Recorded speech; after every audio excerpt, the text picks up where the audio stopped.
Fistful of lead. Horse and musket. We're going to do some more pirates today. I'm going to use the same profiles that I did last week. We're looking at Captain Greensleeves. In the middle there is a pirate leader. He is a veteran swordsman and he is fearless. He is backed up by First Mate Mustard. See the guy in the yellow coat? Sword, pistol, brace of pistols. He's got 2 pistols. That's First Mate Mustard. He is deft. He can reload it in action, and he's got eagle eye, so he's got a little increased range on those pistols.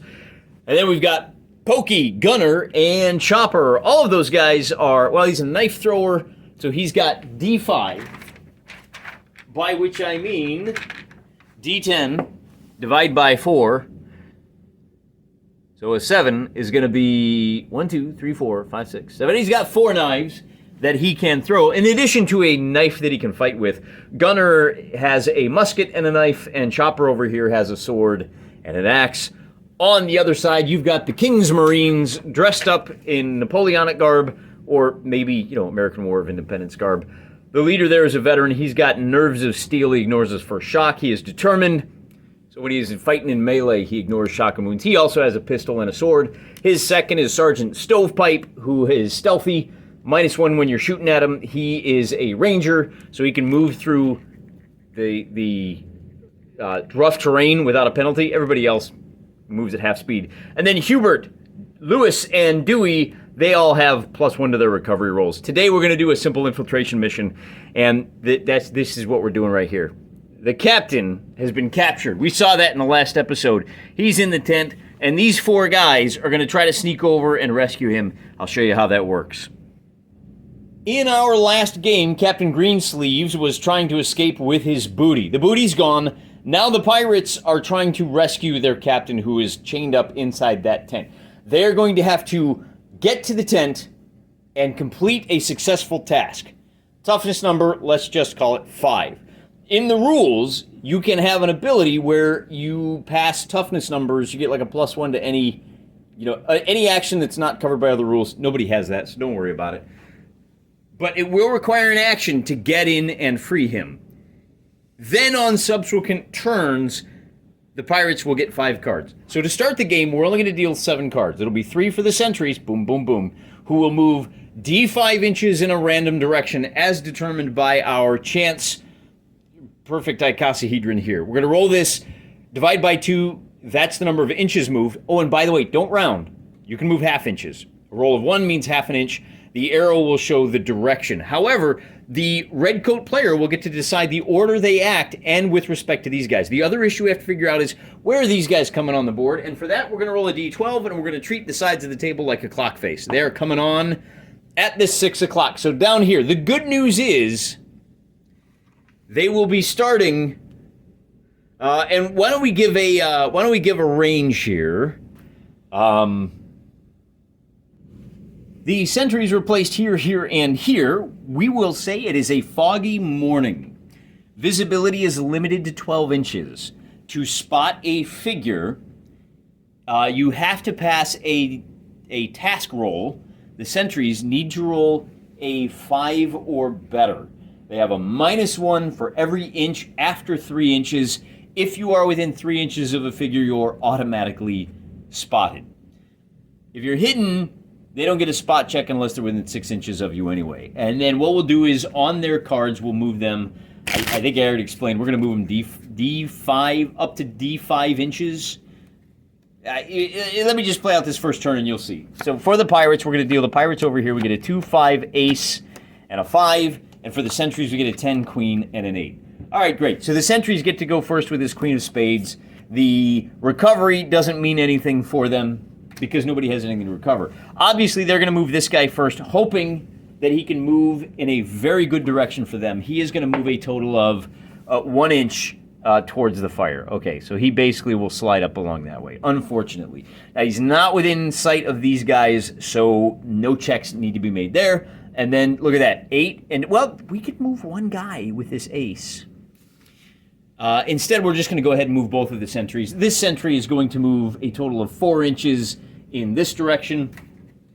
Grab my shorty, and he's going to go, hey, 1, 2, 3, 4.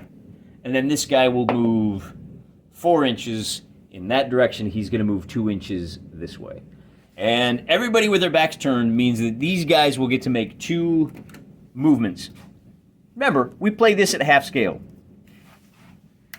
They all want to creep. You creep at 1.5 inches. Creeping, we'll say, because they are hidden. Oh boy, we might need to adjust our expectations on this one a little bit. These fellas are going to move over to here, and then we're going to have these guys will creep up 3 inches, and we'll move them 3 inches for that spot check.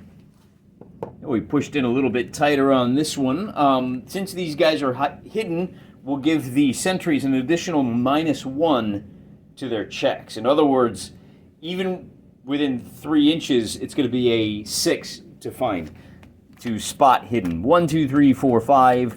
We get much better results for our pirates this time around. And 3 for the sentries. And this is where the gamesmanship comes in, right? We're going to move this guy just 2.5 inches. He's going to go hide behind this rock. That's going to be the Queen of Spades who gets to go first. Then it will be the Queen of Hearts. And we're going to move this sentry right off the bat. Let's find out where he goes. So 4 inches directly north. It's going to put him right here. Apparently he wants to go get himself a drink of water. I moved him 2 inches because of the terrain that he had to cross. I don't know why they built their camp in rocky ground. Now we've got 8, 7, and who goes first? Hearts. So the 10 and the 8 are going to get to go on the side of the pirates. And we'll creep. I'm really liking the fact that he went the wrong way. Maybe we should just race a guy up. Maybe we should race a guy. What do you think? We'll move. We got 2 guys. I want to leave him here to provide covering fire. So why don't we declare he's moved, and we'll bring Pokey over here with the 2 knives up to there. And that way we can move these 2 guys. Well, let's see. So we've moved. Well, I dealt an extra card, unfortunately. All right, we're going to get rid of 1, 2, 3, 1 through 5, we'll get rid of the 6. All right, so the 7 goes bye-bye.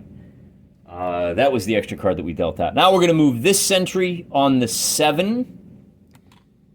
And he's going to move 1.5 inches this way, which puts him looking like so.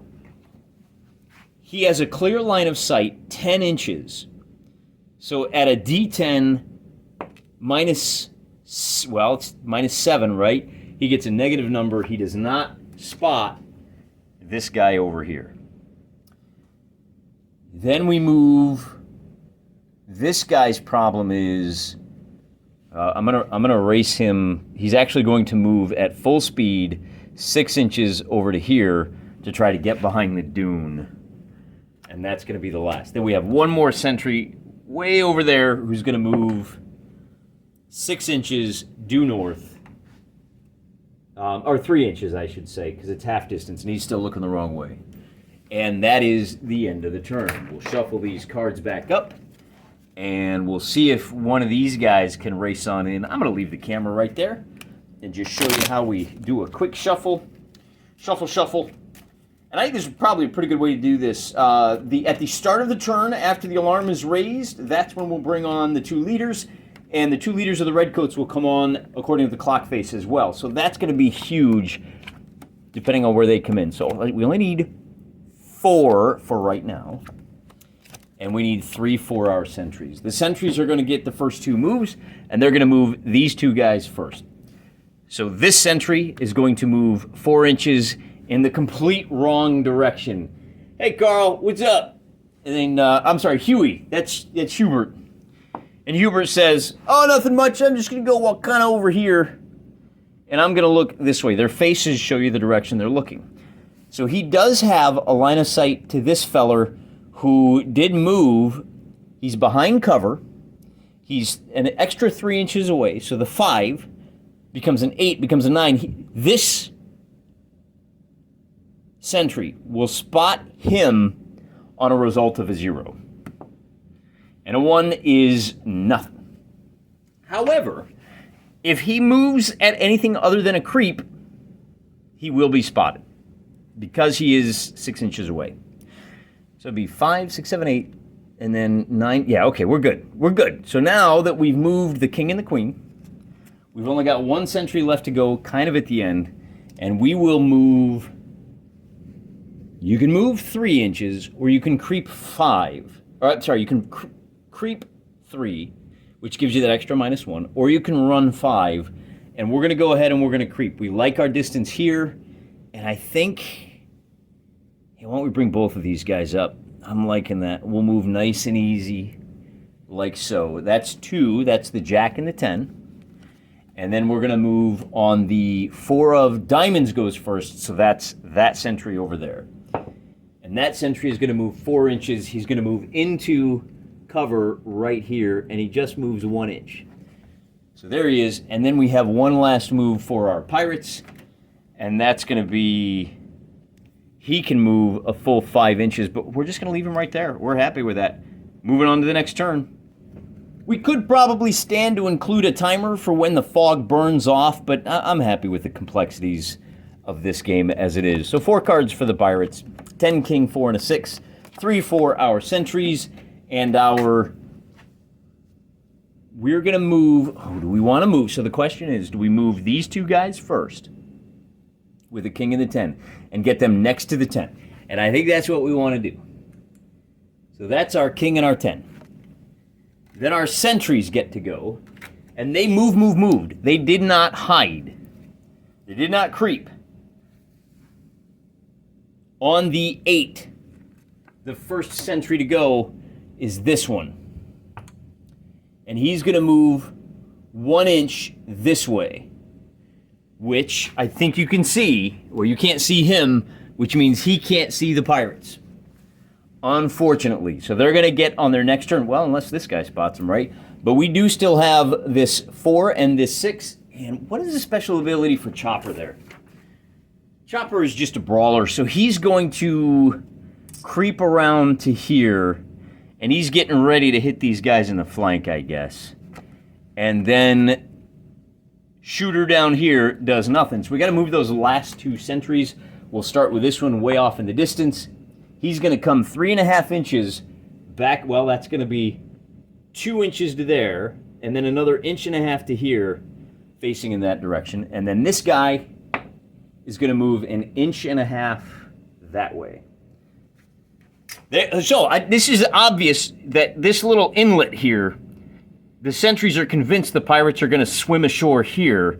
It's a short distance. They're focusing all of their attention to the north, which is going to prove to be a bit of a mistake. Because if the pirates get the first action now, they'll send these first 2 guys, well, they'll send the first one into the tent. Probably First Mate Mustard will send Pokey into the tent. Yeah, send the guy with the knives in to cut the captain out of bondage, right? By bondage, I mean capture. Get your mind out of the gutter, guys. Pirates, 1, 2, 3, 4. And then the sentries, 4, 6, and 9. So the king is going to get to go first. And ya boy, that means a task roll. Pokey is going to have to succeed on let's call it a 5-up. And on a 9, he does. So the Pirate King is free, and we're going to deal a card for him, and he's going to get to go on the 3 of diamonds.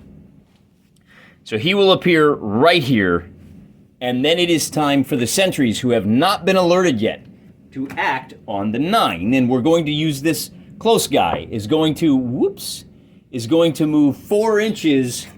Oh, you heard something. There's some commotion in the tent right next to me. I think I'll go up to the water and see what I can see over there. And then it will be time for a pair of 8s.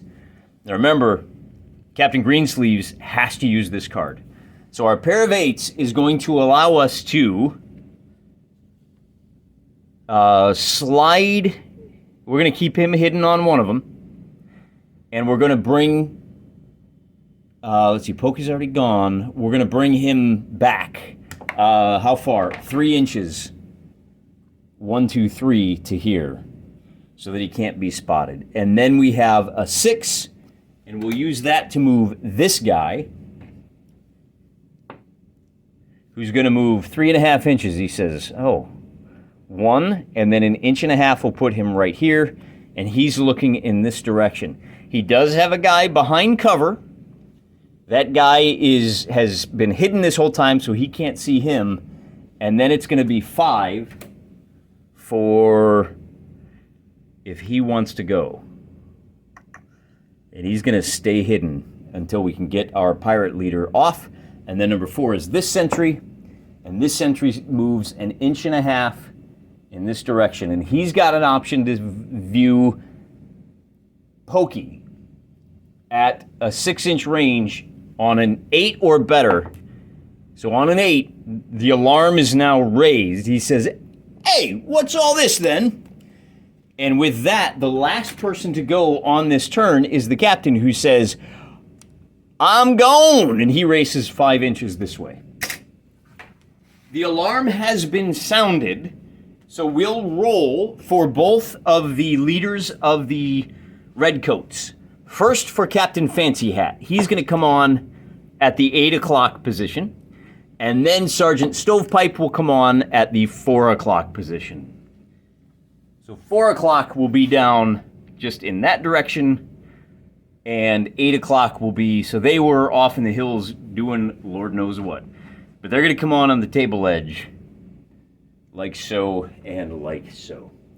About as far away as they can get. Not good for them.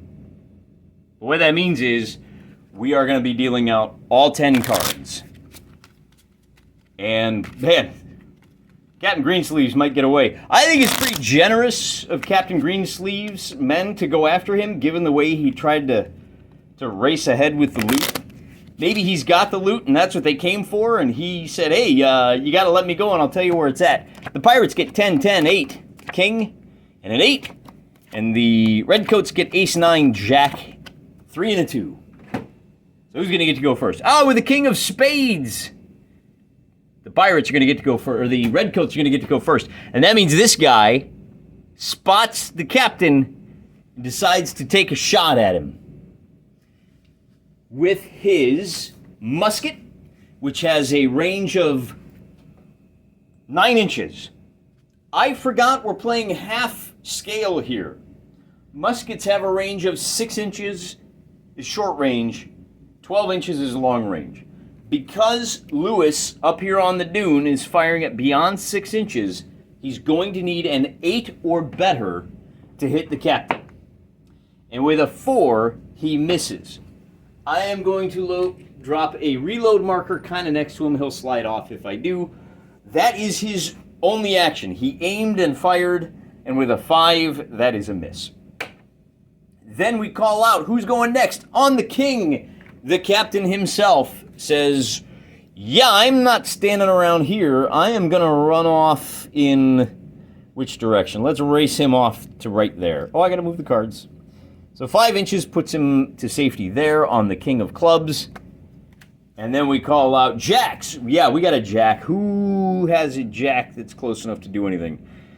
Pivot on over here so you can see that as Captain Fancy Hat comes running, he's going to make it to just right there. So he's still a little ways away. Captain Fancy Hat uses that jack, and we're just trying to hope to throw bodies at the situation, and it's going to be tough because Greensleeves is almost off the table already. And now it'll be a pair of 10s for our pirates, and we're going to charge 2.5 inches. So Chopper is going to get involved in a melee up top. Chopper is going to be rolling a d10, as is the guy with the musket. Chopper is fighting at he gets a +1 for having charged. And I think that's the only benefit. Now, he's going to be attacking with his axe. So if our blue die wins, he'll have a +1 on the wound roll. The blue die gets a 6, actually a 7 because he charged. The 12 is a 2. Remember, you're rolling a d10. When you roll d20s as a d10, you ignore that 10's place. Meaning that Chopper won by 5, and when you win a melee by 5, it's more likely that you wound. That's a +2 on the wound roll. In addition to that, Chopper is using his axe. It's going to be a total of +3 on that wound roll. And we'll roll a nice big fat D10 and knock a guy over. And that's going to be a total of 4. So all he does is shock the patrolman. Lucky roll for him. He's going to be at a -1 in subsequent turns. That is our 10. And then we have another 10. And for that one, we are going to try to race Lieutenant Mustard down to here. Then it'll be 9s for... I don't know. Can we bring... we'll bring... Man, I don't... We'll race him down the full... Two actions to get to there. And we'll bring the lieutenant in. You can't see him. He's off screen. And that'll be it for those guys. So we can bring Pokey over to engage in a little bit of... Little bit of the old, fight. What did I miss? I think this guy didn't move. Oh, he already moved 5. So he stops there. This guy's going to have to move 5 to here. And if that's the case, then we'll bring Pokey back 5 inches to here. And I don't know. He hasn't fired yet. We're going to hold on to him for one more turn. If he fires, it takes a full 2 actions to reload. Just not worth it. So the cards are shuffled. We'll go ahead and do a little bit more. We'll set them down, and I'll do a nice solid cut for you guys. And for the Pirates, it's going to be Ace 6. Oh, that Ace is a killer. Because Greensleeves will absolutely be using that as a King of Spades. 6, 3, Ace, 5, 7. So we got a pair of aces here, and the question will be who gets to go first. Will it be Captain Fancy Hat or Captain Greensleeves? And with the spade taking precedence over club, we're going to give Captain Fancy Hat 1 shot. Now he is... Slide over so we can see him. He's right there. If he wants to fire a weapon, he can only move that far. Oh, it's not going to do him any good, is it? Is anybody going to have a chance?